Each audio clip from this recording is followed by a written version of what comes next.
আসসালামু আলাইকুম রহমতুল্লাহ বরাকাতুহু। বন্ধুরা কেমন আছেন? আশা করি ভালো আছেন। আজকে আমি আপনাদের জন্য একটি টিউটোরিয়াল নিয়ে আসলাম।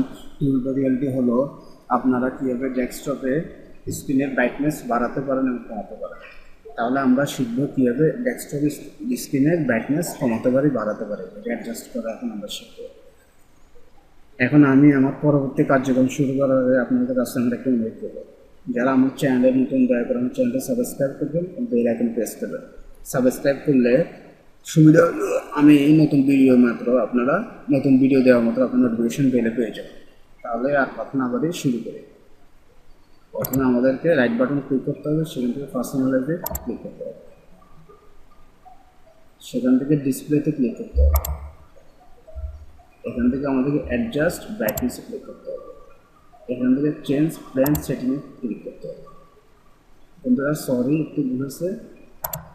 হ্যাঁ, এখন দেখেন স্ক্রিন ব্রাইটনেস আছে, আমরা এটা দেখুন বাড়াতে পারি, কমাতে পারি, বুঝছেন? আমরা এটা বাড়াতে পারি, কমাতে পারি। এখন আমাদেরকে কী করতে হবে? চেঞ্জ প্ল্যান সেটিংসে ক্লিক করতে হবে। হ্যাঁ, এই দেখেন অ্যাডজাস্ট প্ল্যান ব্রাইটনেস, এটা বাড়াতে পারি, কমাতে পারি। এখন আমাদেরকে সেভ চেঞ্জেসে ক্লিক করতে হবে। হয়ে গেল, আমাদের কার্যক্রম কমপ্লিট হয়ে গেল। তাহলে বন্ধুরা আমরা এভাবে আমাদের ডেস্কটপ স্ক্রিনের ব্রাইটনেস বাড়াতে পারি, কমাতে পারি।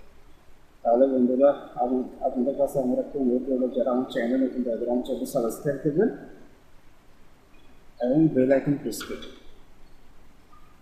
আপনারা সবসময় আমার সাথে আমার ভিডিওতে লাইক কমেন্ট শেয়ার করে